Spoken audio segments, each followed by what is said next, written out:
मुकट मोर वाले मुरारे कन्हैया। मुकट मोरी वाले मुरारी कन्हैया।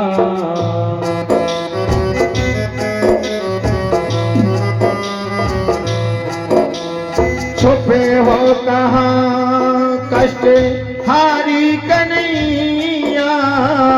मुकट मोर वाले मुरारे कन्हैया। मुकट मोर वाले मुरारी कन्हैया। देखो कहाँ तुम कैसे कन्हैया।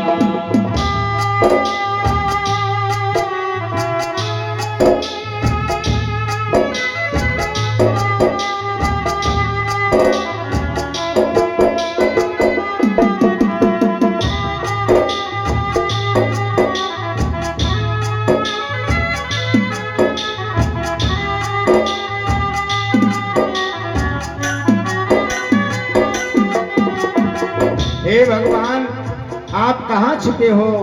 मेरी भरी सभा में लज्जा जा रही है। हे गोपाल जी, आकर के तेरी बहन की लज्जा को बचाइए। और ठाकुर जी के लिए उधर रुक्मणी जी से कहा, हे रुक्मणी, तुम कुछ कीजिए, तुम भी तो लक्ष्मी की अवतार हो।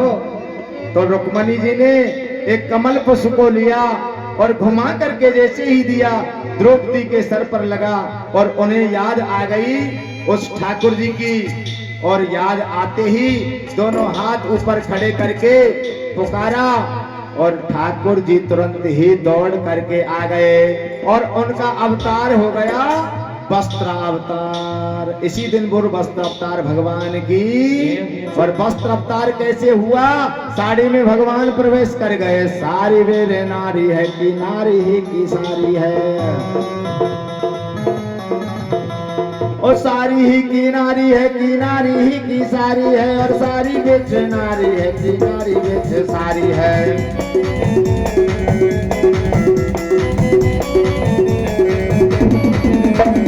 सारी बेच नारी है कि नारी ही की सारी है। और सारी ही की नारी है कि नारी ही की सारी है।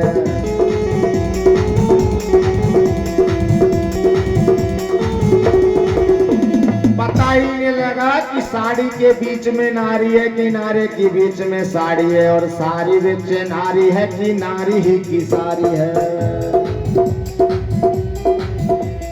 अब सभासद देखते देखते हार गए, आंखें थक गई महाराज। पर पता नहीं लगे कि साड़ी में ते नारी निकल रही है कि नारी में ते साड़ी निकल रही है। भगवान को वस्त्र अवतार धारण किया और दुशासन साड़ी को खींचते खींचते महाराज भुजाओं में जितनी ताकत थी वो सब ताकत घट गई और हार करके दुशासन बैठ गया और द्रौपदी की भरी सभा में लज्जा रख दिया। बोलो गोविंद भगवान की।